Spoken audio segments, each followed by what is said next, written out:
Welcome to the Mixing Babies and Business podcast. I'm your host, Amy Lynch. I'm covering all things parenthood, business, flexible, and remote work with kids. Think of it as your virtual village where you can tune into stories from other business and community leaders who also happen to be parents, negotiating for their needs, taking up space, and navigating the future of work. Season 6 is sponsored by the Mixing Babies and Business Changemaker program for people who want to do things differently, create an impact, and advocate for primary caregivers and their families along the way. Sign up to learn more at mixingbabiesandbusiness.com/changemaker. If you like what you hear, please subscribe, like, follow, and leave a review online. It helps other parents find the podcast. Gonçalo Hall is a parent, CEO, and founder of NomadX, co-founder of Gosa Experience, digital nomadism consultant, and community leader. Passionate about making interesting places more accessible for remote workers, Gonçalo spoke with me about launching digital nomad villages, projects with local governments, and the borderless talent movement, alongside his family's relocation to Brazil. In this interview, we talk about being inspired to become a parent and adjusting to parenthood as a digital nomad. Let's get into it.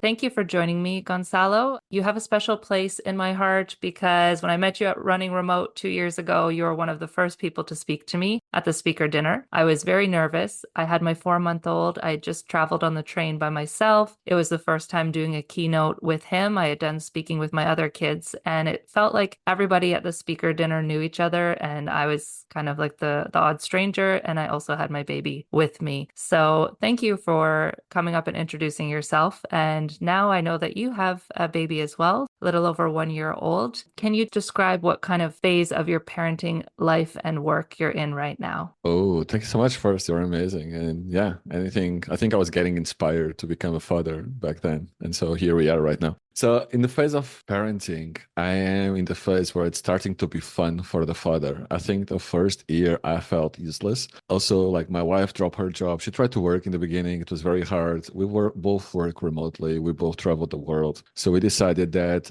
we'll give more space for me to double down on work at the same time of it as being present, but also that she would focus more in being with the baby, in taking her on the day-to-day basis and work as an extra when she wants to work. So right now we are in this beautiful phase that she is walking, she's starting to try to talk, and she's more interactive. Well, the first year was completely useless. Now I don't feel useless anymore, which is very good.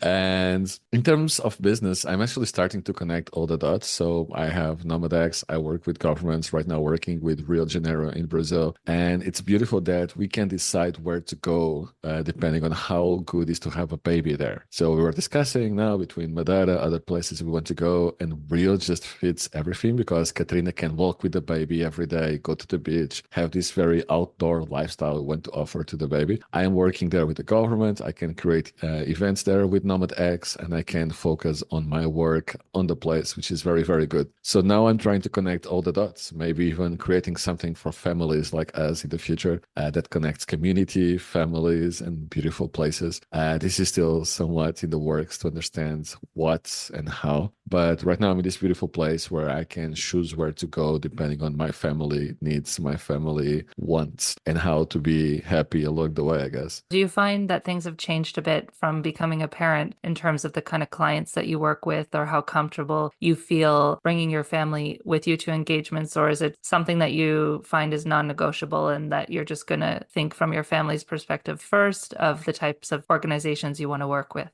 I think first there is some fear in the back end, like I'm the main provider now and I cannot let anyone down in a way, right? So I need to put bread on the table, as we say. But on the other side, I think I'm optimizing my life just this year. This is very recent to where we want to be in our lifestyle. We have some things in common, me, my wife. Well, and the baby has no choice. She doesn't properly speak yet. So for now, she just comes, which is we like to be by the beach. We like to play beach volleyball, beach tennis. So we want to have a place where we can walk and do the sports we love. And it has to be like beautiful usually. And so we're optimizing all our life for these things. While in the last years, it was much more about the money, about the hustle. Right now, it's much more where do we want to live and where do we want to be with our baby? Like we cannot be in a place that's not walkable. Let's say Bangkok, for example, right now, it's not a place for us. Even Bali right now is not a place for us because we want to walk with a baby. On the other side, Las Palmas in Spain is a place for us. On the other side, Rio is a place for us. Pipa in Brazil is a place for us. So being walkable is 10 times more important for us since we have a baby. And we are just optimizing to live our best life. Even in terms of health, for example,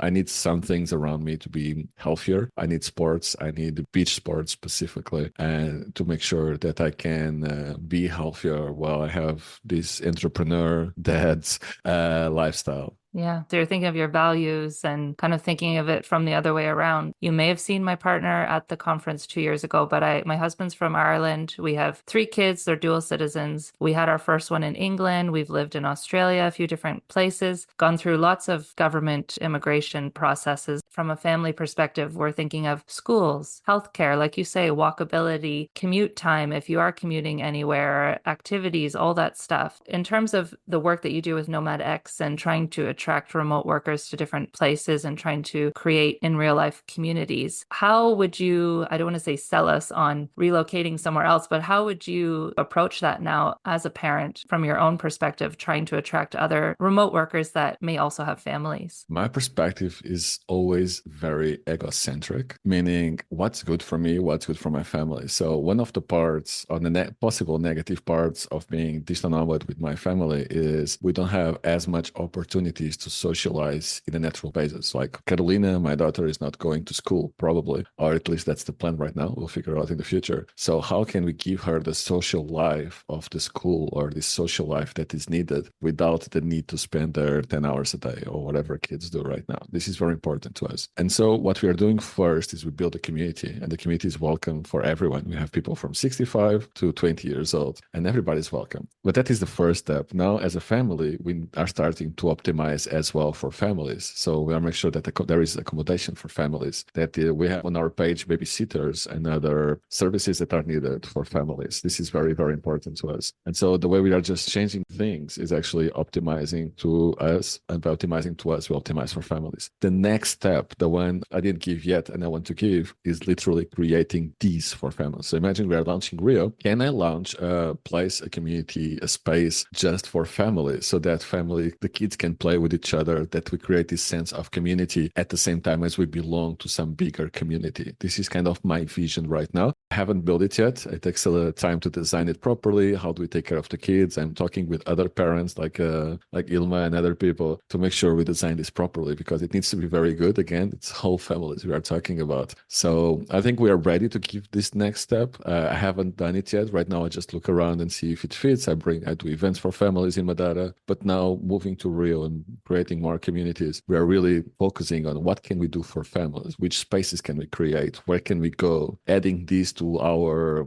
list of things to do. Okay, if you're a family, here are the numbers of babysitters we trust and speak English. Here are the places where you can play with your kids. We can add this to our list and to make sure that the place is much more accessible to families as well, and they don't have to think so much. Like, people are doing this really well in Bansko, for example, with Andreas, where he says we have the best parks, these are the places we need to go, and he's really pushing the world schooling movement to Bansko, which I think it's amazing. And we want to do the same with our communities, so we integrate more people, especially families. I think we are all getting older, having kids, and so it's beautiful that now we are in this new phase, and there is no reason for this to be a reason to stop this lifestyle. If you want to keep this lifestyle, I think we can be even happier as nomads with families, because we can show the world to this little human being that is developing, and we can create a global human being. We just need the right environment to do it, and probably help from each other, this support from each other, to make it in a sustainable, beautiful, community-focused way. This is exciting for me to hear, because we tried to do the unschooling, homeschooling. Last year, we went to Ireland for 5 weeks. During the pandemic, we were doing remote schooling, and then we just dropped out because it was too unrealistic with kids that age. But we're kind of like cobbling together things that we think will work for us. And then every 6 to 12 months, it might change based on the kids' ages. So I'm excited to hear all the different collaborations or different examples you're taking inspiration from. Do you like to approach building your communities or adapting, adding different levels to your projects by completely starting from scratch? Or do you like to try to modify things that are already there? Because I try to go into places and add those things or reconfigure it, and also advise people on how they can make it more accessible, as opposed to saying you need to build this space purpose built for families. Oh, for families, family specifically, spaces, I use things that are already there, but I never thought about it. So for example, in Azores, I have an event in September in Pico, and there is this beautiful like private village they have with 16 houses and playground and pool. And I was there, I was like,